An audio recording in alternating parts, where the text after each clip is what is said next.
ஊரெல்லாம் சுத்தி வந்த ஒத்த கிளியே இப்ப ஓரிடத்தில் நின்றதென்ன சொல்லு கிளியே.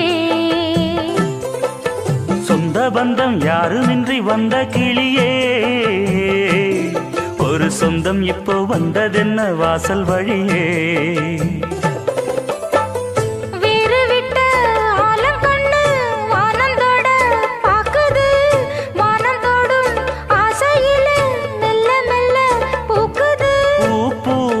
பூக்க வச்ச